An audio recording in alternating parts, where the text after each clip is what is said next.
What's up guys, and welcome to the review of the Samsung Galaxy A31. And if you ask me, then I would say that it is one of the best phones you can buy for $200 or so, and even the best one in some areas, but we'll dive into that in a minute. Now this phone costs $220, which is a very competitive price range. You have the Realme 6, the Redmi Note 9, and even the Huawei Nova 7i if you can live without Google services. So what makes it so special that you should buy it instead of other options? Well, let's find out. Now first off, let's talk about the build quality. It has a plastic build, which for some reason Samsung calls Glastick, but it is still plastic, and it has a plastic frame too. But don't get me wrong, it is a very good quality plastic. It doesn't feel like a cheap toy in hand. It has real nice patterns, and honestly it looks quite dope for the price. I wish it had a glass, but this is what they went with. It won't shatter like glass, but it is going to get scratched very easily, so I highly recommend putting on a case.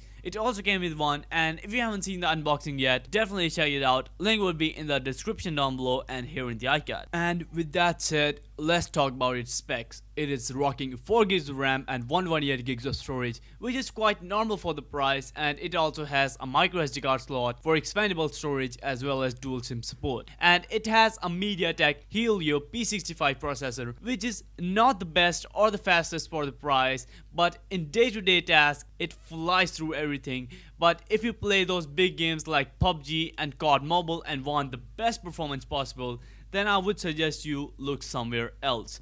Unfortunately, I didn't have time to install games and test it out, but still it does every task you throw at it very easily. There were some lags here and there, but overall pretty good performance. And if you're enjoying this video, by the way, please make sure you subscribe. Your boy really needs your support. We are on our way to 500 subscribers. Please make that happen. I really want it to happen before 2021. Now let's get to the sweetest part of it, which is the display. And if you ask me, then this is the best display for the price. It is a 6.4-inch 1080p AMOLED display. It is super crisp and detailed. It produces punchy colors and deep blacks, and it is quite bright too. You won't have any problem even in bright sunlight, and it is very color accurate too. Now it is a 60Hz panel. I wish it had 90Hz, but still it is very smooth. It has a U-shaped notch up top. I would have preferred hole punch, but this is what they gave us. But still, it is very decent full view display, and on top of that it has an in-display optical fingerprint scanner,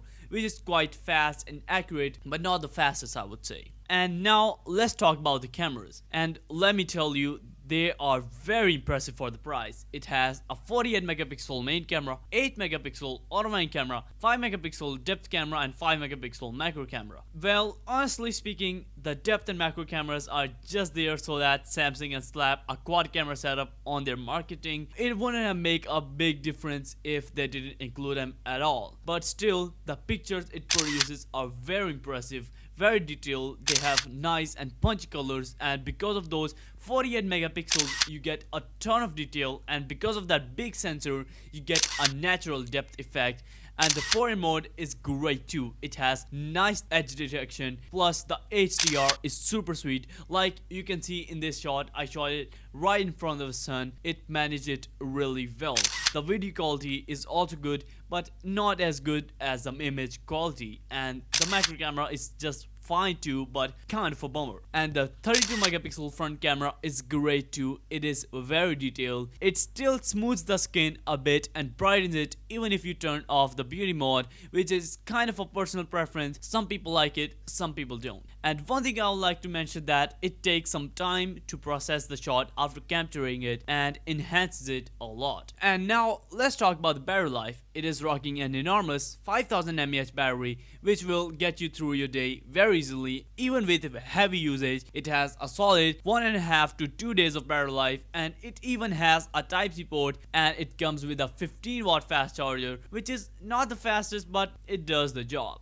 Lastly, the software experience is really nice. It is very fluid and smooth. It is running on One UI 2.1 based on Android 10, and you are guaranteed to get 3 years of software update, which is super sweet. In the end, I would say that if you're not a big gamer and want a phone with a good display, great battery life, excellent cameras and good performance, this is what you should go with. Thanks for watching. Make sure you subscribe. I genuinely need your support. Drop a like and I'll see you guys next time.